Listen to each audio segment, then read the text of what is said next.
ओम नमो भगवते वासुदेवाय नमः। कृष्णाय वासुदेवाय हरे परमात्मने प्रणतः कलेशनाशाय गोविंदाय नमो नमः। स्वागत है आप सभी का मेरे यूट्यूब चैनल पर। आज मैं आपको ज्येष्ठ मास की कथा सुनाऊंगा। कल्प वृक्ष के समान भक्तजनों की मनोरथों को पूर्ण करने वाले वृंदावन की शोभा के अधिपति, अलौकिक कार्यों द्वारा समस्त लोक को चकित करने वाले वृंदावन विहारी पुरुषोत्तम भगवान को मैं नमस्कार करता हूँ। नारायण नर नरोत्तम तथा देवी सरस्वती और श्री व्यास जी को नमस्कार कर जय की इच्छा करता हूँ। यज्ञ करने की इच्छा से परम पवित्र नेमि सारण में आगे कहे गए बहुत से मुनि आए, जैसे असित, देवल, पैल, सुमंत, पिपलायन, सुमति, कश्यप, जाबाली, भृगु, अंगरा, वामदेव, सुतीक्ष्ण, सर्वंग, पर्वत, मांडव्य, अगस्त, कात्यायन, रथितर, ऋभु, कपिल, रैम्य, गौतम, मुदल, कौशिक, गालव, क्रतु, अत्रि, शक्ति, बधु, बोधायन। शिष्यों के सहित ये सभी ऋषि अंगों के सहित वेदों को जानने वाले, ब्रह्मनिष्ठ, संसार की भलाई तथा परोपकार करने वाले, दूसरों के हित में सर्वदा तत्पर, श्रुत स्मारक कर्म करने वाले नेमि सारण में आकर यज्ञ करने को तत्पर हुए। इधर तीर्थ यात्रा की इच्छा से सूत जी अपने आश्रम से निकले और पृथ्वी का भ्रमण करते हुए उन्होंने नेमि सारण में आकर के शिष्यों के सहित समस्त मुनियों को देखा। संसार समुद्र से पार करने वाले उन ऋषियों को नमस्कार करने के लिए पहले से जहाँ वे इकट्ठे थे वही प्रसन्नचित्त सूत जी भी पहुँच गए। इसके तदंतर पेड़ की छाल, लाल छाल को धारण करने वाले प्रसन्न मुख, शांत, परमारथ, विशारद, समग्र गुणों से युक्त, संपूर्ण आनंदों से परिपूर्ण, ऊर्ध्व पुण्यधारी, राम नाम मुद्रा से युक्त, गोपी चंदन मृतका से दिव्य, शंख चक्र का छापा लगाए, तुलसी की माला से शोभित, जटा मुकुट से भूषित, समस्त आपत्तियों से रक्षा करने वाले, अलौकिक चमत्कार को दिखाने वाले, भगवान के परम मंत्र को जपते हुए समस्त शास्त्रों के सार को जानने वाले, संपूर्ण प्राणियों के हित में संलग्न, जितेंद्रिय तथा क्रोध को जीते हुए जीवन मुक्त जगत गुरु श्री व्यास जी और उन्हीं की तरह निष्प्रह आदि गुणों से युक्त उनको देखकर नेमि सारण में रहने वाले समस्त महर्षिगण सहसा उठकर खड़े हो गए। विविध प्रकार की विचित्र कथाओं को सुनने की इच्छा प्रकट करने वाले तब नम्र स्वभाव सूत जी प्रसन्न होकर सब ऋषियों को हाथ जोड़कर बारंबार दंडवत प्रणाम करने लगे। ऋषि बोले, हे सूत जी, आप चिरंजीवी हैं, भगवत कथा को आप जानते हैं। हम लोगों ने आपके योग्य सुंदर आसन लगाया है। हे महाभाग, आप थके हैं, यहाँ बैठ जाइए। ऐसा सब ब्राह्मणों ने कहा। इस प्रकार बैठने के लिए कहकर जब सब तपस्वी और समस्त जनता बैठ गई, तब विनय पूर्वक तपोवृद्ध समस्त मुनियों से बैठने की अनुमति लेकर प्रसन्न होकर के सूत जी आसन पर बैठ गए। तदंतर सूत को सुखपूर्वक बैठे हुए और श्रम रहित देखकर पुण्य कथाओं को सुनने की इच्छा वाले समस्त ऋषि बोले कि हे सूत जी, हे महाभाग, आप भाग्यवान हैं। आप व्यास के वचनों के हार्दिक अभिप्राय को गुरु की कृपा से आप जानते हैं। क्या आप सुखी तो हैं? आज बहुत दिनों के बाद कैसे इस वन में पधारे हैं? आप प्रशंसा के पात्र हैं। हे व्यास शिष्य शिरोमणि, आप परम पूज्य हैं। इस असार संसार में सुनने योग्य हजारों शिष्य हैं, परंतु उनमें श्रेष्ठकर थोड़ा सा और सारभूत जो वह हम लोगों से कहिए।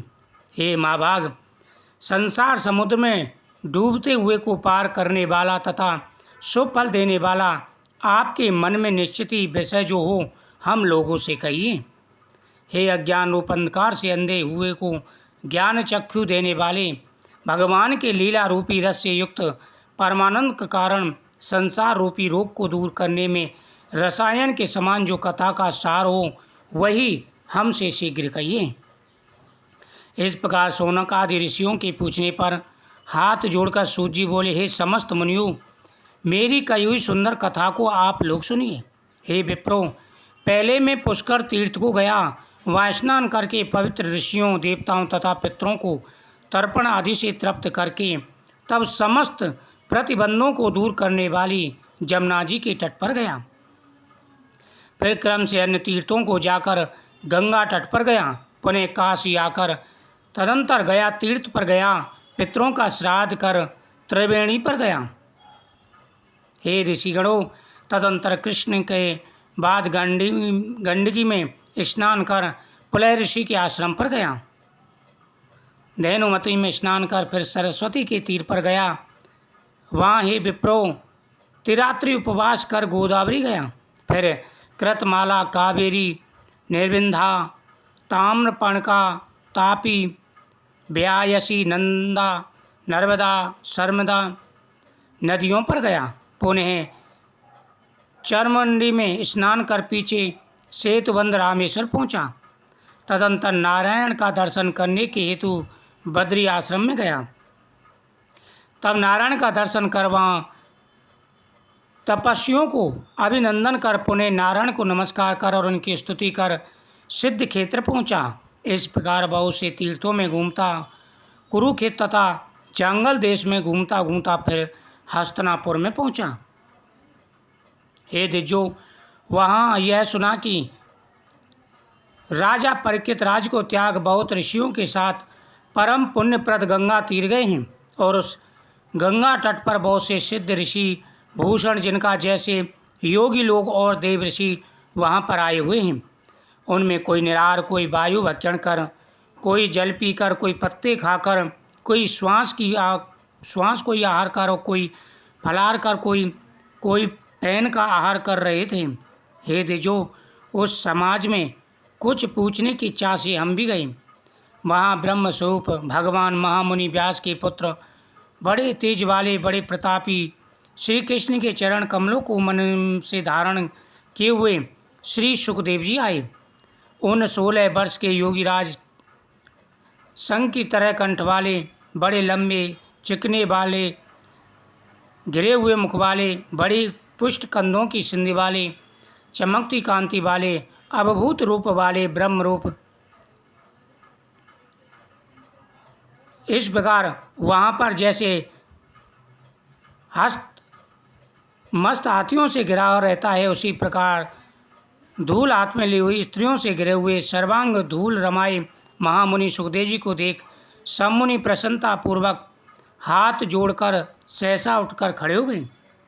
सभी इस प्रकार से उनकी स्तुति करने लगे। इस प्रकार महामुनियों द्वारा सत्कृत भगवान सुख को देखकर पश्चाताती हुई स्त्रियाँ और हाथ के बाल को जो उनको चढ़ा रहे थे दूरी खड़े रह गए और भगवान सुख को प्रणाम करके अपने अपने घरों की ओर चले गए।